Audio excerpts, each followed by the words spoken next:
Good morning. This is Keith in so-called Braintree, occupied Massachusetts Nation territory.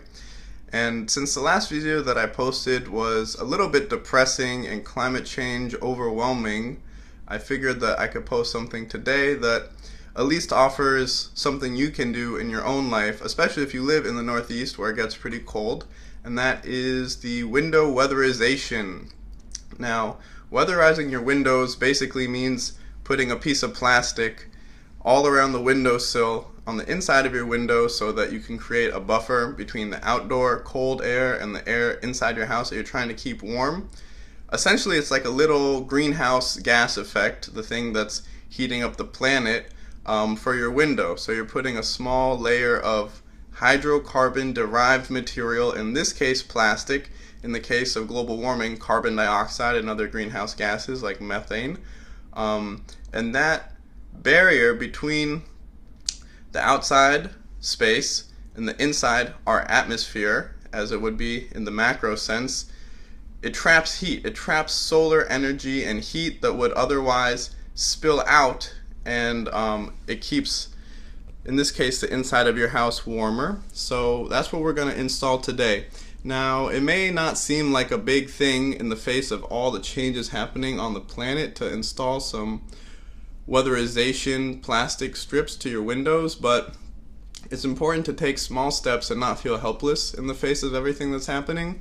And also, on a very practical side, it's going to make your house a little bit more resilient to these changes. It's also going to keep money that would be going to the neo-colonial energy industry through your heating bill in your own pocket, so you can do things you want to do with your money instead of giving it to the companies creating climate change to begin with.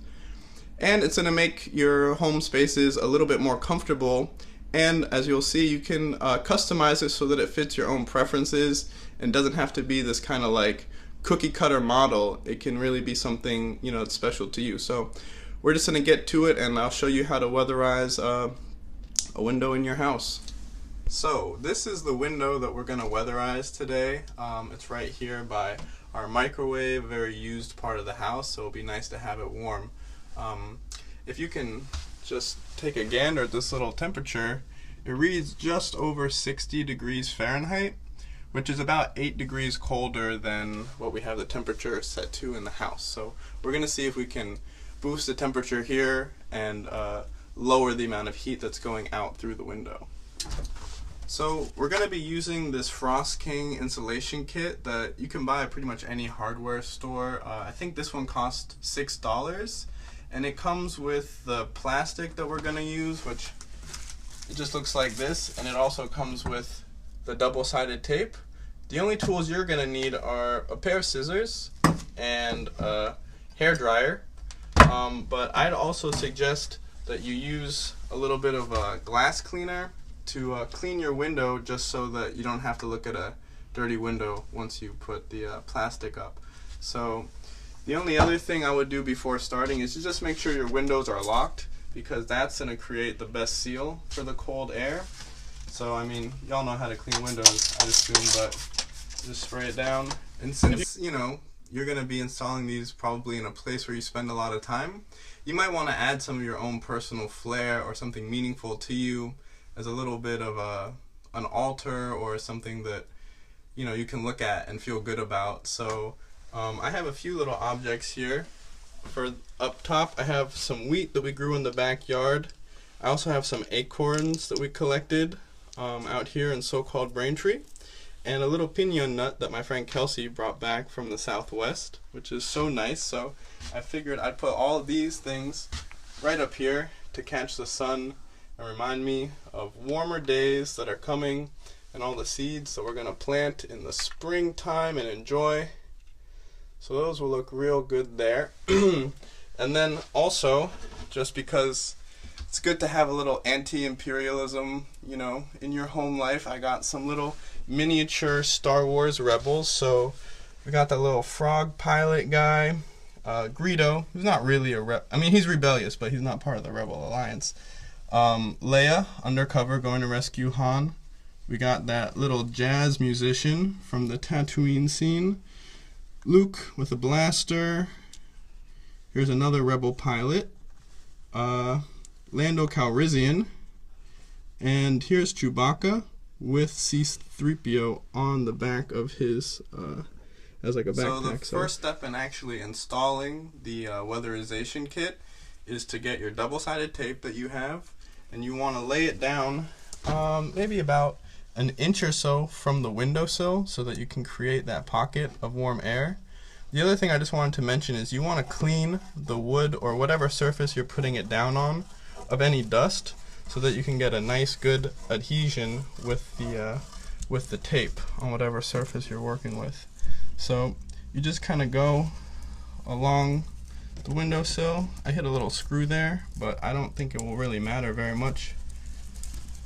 We can always fill it in later. Sometimes you get a little bit off your line, but that's okay. You can just untape it and then just continue taping all the way up around the entire window.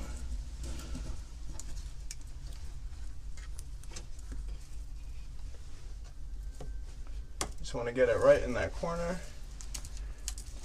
You can also unroll it for a good length, pin it at the top, and then just move your finger across. The trickiest part about the whole process is getting the back side of the tape off. So I'm just gonna pull it off a little bit, do the whole, all the tape. This unfortunately is just waste product. And then you really are just going to come giving yourself a little bit of room to work with. Put it right there in the corner. And then come across.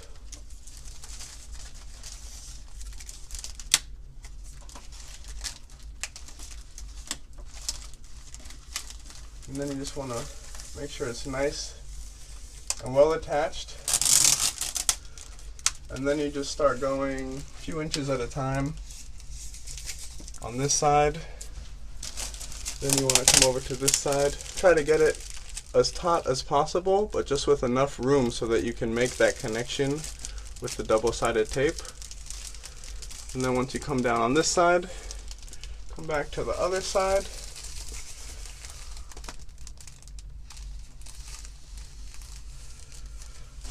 Like such. And then you just continue the process all the way from the top of the window to the bottom. And then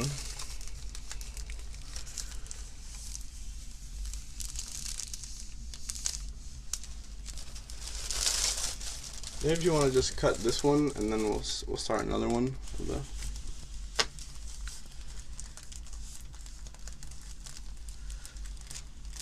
Just want to go all the way down to the bottom.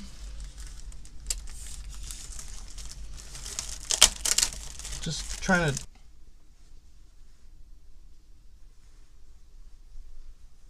step in the weatherization process is to shrink wrap the plastic using a normal hair dryer, blow dryer. You can see this hair dryer has a little attachment on the top because it was adapted to fit with our DIY forge that we built out here, but it doesn't really make a difference. So you can just kind of start anywhere, turn it on high, and then just move it in such a way.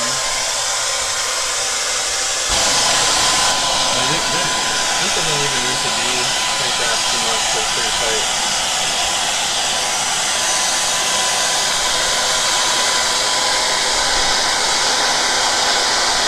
I hope you all enjoyed that tutorial. The last thing I'm going to say is it may not be enough to just weatherize. We also need to strategize and organize. There's a lot going on the planet right now, and it's been going on for centuries, so it's time to come together.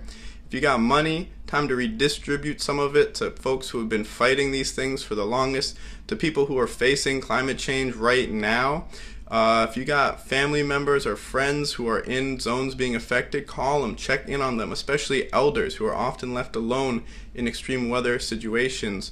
Also, Pipelines, export terminals, these things are being built all over the empire. If you live around an area where there's a pipeline or a new plant being built, there's probably somebody who's organizing against it and has a better idea for our energy future. See what you can do to help them, to support them. Maybe it's money, maybe it's a skill you have, maybe it's just showing up at meetings. It's all important. Every step that we take towards the future we want to live on is an important step to take, no matter how small it is. So I really encourage you to get involved in any way you can in the resistance to Trump and the energy economy, but also in imagining the future that we want to live in, that we all can live in together and have everything that we need taken care of. So until next time, thanks again. See you all later.